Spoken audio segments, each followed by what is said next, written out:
Kining laing giingon sa COA findings. Wages as of June, July, and September, totaling 13 million, were paid or disbursed in the absence of complete proper documentation. So wala gyapon proseso, nakagawas ang kwarta, walay proseso. Gipunan pas COA also contained doubtful information. No? So ato ng kwarta, ang ato magaling bana og mohatag nato og kwarta para budget paningan gitag resibo.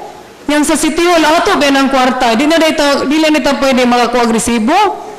No, sayo na kayo makagawas. Dire, mao na niyang amount, whole amount 13 million. Kani sa COA ni siya ha, COA ning mga attachments, dili ni amo